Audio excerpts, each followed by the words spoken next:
सुप्रभात प्यारे बच्चों, कैसे हैं आप सभी। मुझे आशा आप सभी बहुत अच्छे होंगे और तैयार होंगे एक नए पाठ को पढ़ने के लिए, है ना। तो चलिए बच्चों, अपनी किताबें खोलिए। आज हम पढ़ने वाले हमारा पाठ 6 जिसका नाम है विशेषण यानी कि एडजेक्टिव। ठीक है, तो बच्चों शुरू करें। आइए देखिए। तो बच्चों सबसे पहले हमें कुछ वाक्य दिए। देखो पहले क्या लिखा है, यह मूर्ति सुंदर है। दूसरा, वह घोड़ा सफेद है। तीसरा, यात्रा में लंबा मार्ग नहीं पकड़ना चाहिए। ठीक है, और चौथा है, रमेश बाजार से मीठे सेब खरीद कर लाओ। ठीक है, ये लिखे हैं। अब देखो उपयुक्त वाक्य में सुंदर शब्द मूर्ति की, सफेद शब्द घोड़े की, लंबा शब्द मार्ग की तथा मीठे शब्द सेब की विशेषता बता रहे हैं। ठीक है, अतः सुंदर, सफेद, लंबा, मीठे आदि शब्द मूर्ति, घोड़ा, मार्ग, सेब आदि संज्ञा शब्दों के विशेषण हैं। ठीक है, यानी कि इनकी विशेषता बता रहे हैं। अब देखिए इसकी परिभाषा। संज्ञा तथा सर्वनाम शब्दों की गुण, दोष, संख्या, परिमाण आदि के आधार पर, ठीक है, कह रहे तो इनकी विशेषता बताने वाले शब्द विशेषण कहलाते हैं, जैसे कि काला, लंबा, सुंदर आदि। तो ये हो गया बच्चों विशेषण। ठीक है, अब देखो विशेष्य क्या होता है।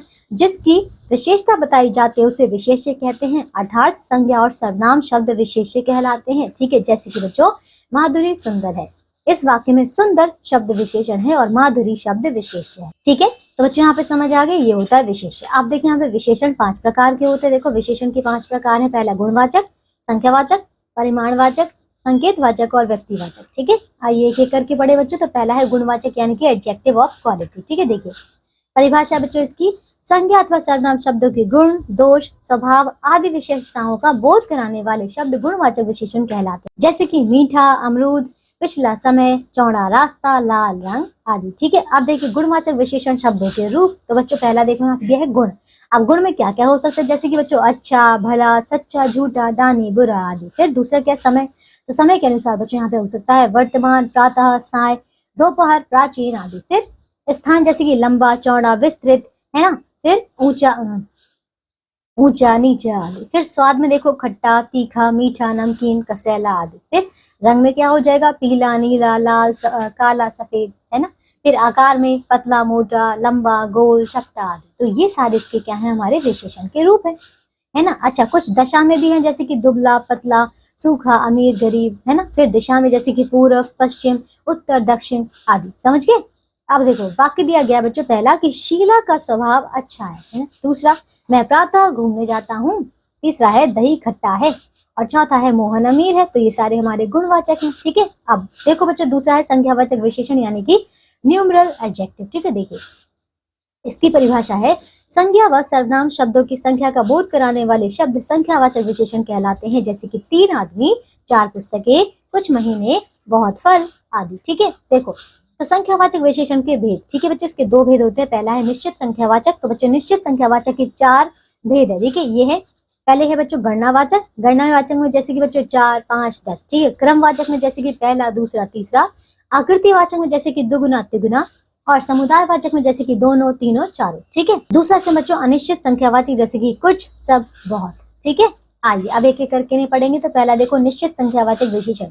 जो विशेषण शब्द निश्चित संख्या का बोध कराते हैं वे निश्चित संख्यावाचक विशेषण कहलाते हैं, जैसे कि 5 वृक्ष, 6 पुस्तकें, 10 आदमी आदि। ठीक है, इसके वाक्य हैं बच्चों, मेरे लिए 2 पुस्तकें लाना।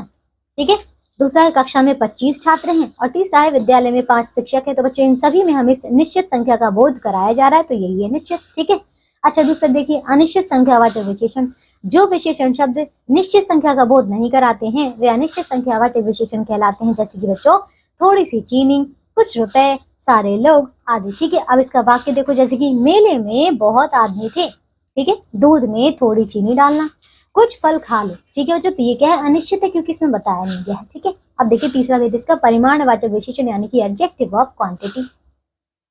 परिभाषा बच्चों, जो विशेषण शब्द किसी वस्तु की मात्रा, तोल, नाप आदि का बोध कराते हैं वे परिमाणवाचक विशेषण कहलाते हैं। चलिए तो बच्चों इसके भेद कितने हैं बच्चों, 2 हैं। ठीक है, कौन कौन से, ये देखिए निश्चित परिमाणवाचक और अनिश्चित परिमाणवाचक। ठीक है, तो बच्चों ये भी कुछ संख्यावाचक की तरह ही है। तो देखो पहला है निश्चित परिमाणवाचक विशेषण में जैसे कि किसी भी वस्तु की निश्चित मात्रा, नाप, तोल आदि का बोध कराने वाले शब्द निश्चित परिमाणवाचक विशेषण कहलाते हैं, जैसे कि 4 मीटर कपड़ा, 2 किलो आटा आदि। ठीक है, अभी निश्चित हो गया। अब इसका वाक्य देखिए, मेरी शर्ट में 2.5 मीटर कपड़ा लगता है। ठीक है, फिर तुम बाजार से आते हुए 4 किलो चीनी ले आना। ठीक है, तो ये सारा क्या है, इसकी मात्रा ही तो है, नापता वाला। ठीक है, आप देखो दूसरा, अनिश्चित परिमाणवाचक विशेषण।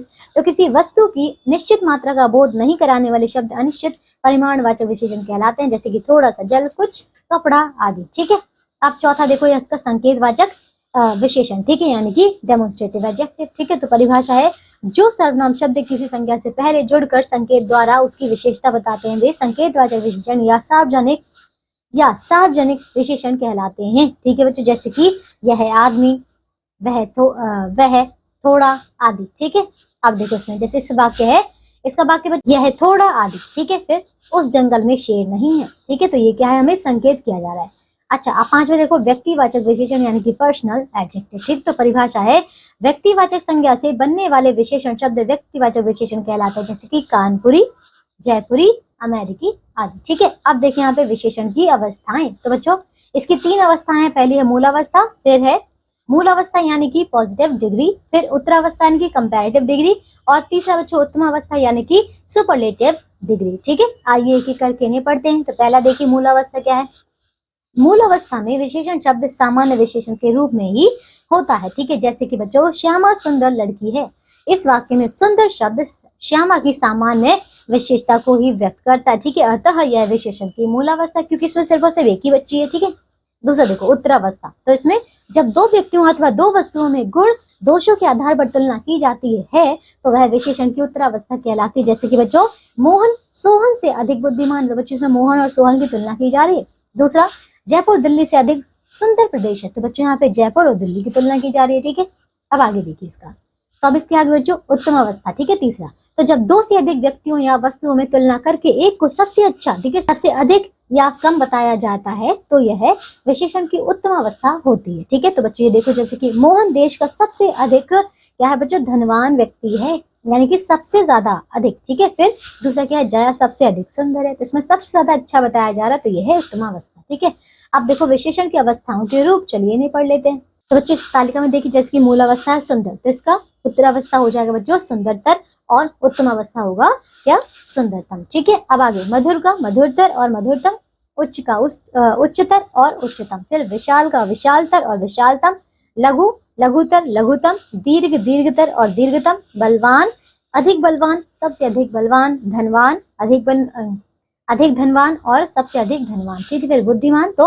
अधिक बुद्धिमान, सबसे अधिक बुद्धिमान। बस बच्चों ऐसे ही करना है। ठीक है, अब आते हैं बच्चों आगे विशेषणों की रचना। ठीक है, देखिए संज्ञा, सर्वनाम, क्रिया आदि शब्दों से विशेषण शब्द इस प्रकार बनाए जाते हैं। देखिए कैसे बच्चों, पहले देखिए संज्ञा शब्दों से विशेषण बनाना। देखिए जैसे कि संज्ञा दी है चरित्र, तो इससे विशेषण बनेगा चारित्रिक। ठीक है, फिर विवाह से वैवाहिक, समाज से सामाजिक, परिवार से पारिवारिक, अर्थ से आर्थिक। ठीक है, अंश से क्या बनेगा, आंशिक, स्वर्ण से स्वर्णिम, श्रद्धा से श्रद्धालु, धर्म से धार्मिक, अंक से अंकित, रोग से रोगी। ठीक है, तो बच्चों इसी प्रकार कुछ और भी है, इन्हें भी आप पढ़िएगा। ठीक है, आइए अब आगे देखिए बच्चों सर्वनाम शब्द से विशेषण बनाना। जैसे कि सर्वनाम है बच्चों वह, तो वह से विशेषण बनेगा वैसे। ठीक है, फिर यह से ऐसा, मैं से मुझसा, जो से जैसा बनेगा, तू से तुझसा, भवद से भवदीय। ठीक है, आइए अब देखिए तीसरा बच्चों क्रिया शब्द से विशेषण बनाना। तो देखो क्रिया क्या है, खा, खा से बनेगा खाओ। ठीक है, पूज से पूजनीय, पालना से पालने वाला, भाग से भगोड़ा, कमा से कमाऊ और पढ़ से पठित। ठीक है, तो बच्चों ये था हमारा पाठ। इसमें हमने विशेषण को अच्छे तरीके से पढ़ लिया, सारे भेदों को पढ़ लिया। ठीक है, तो बच्चों आज के लिए सिर्फ इतना ही। मुझे आशा आपने अच्छे से इसको समझ लिया होगा। तो अब हम मिलेंगे अगली कक्षा में, पढ़ेंगे नया पाठ। तब तक के लिए आप इसे दोहराइए, याद कीजिए और अभ्यास के प्रश्नों को भी कीजिए। ठीक है, बाय।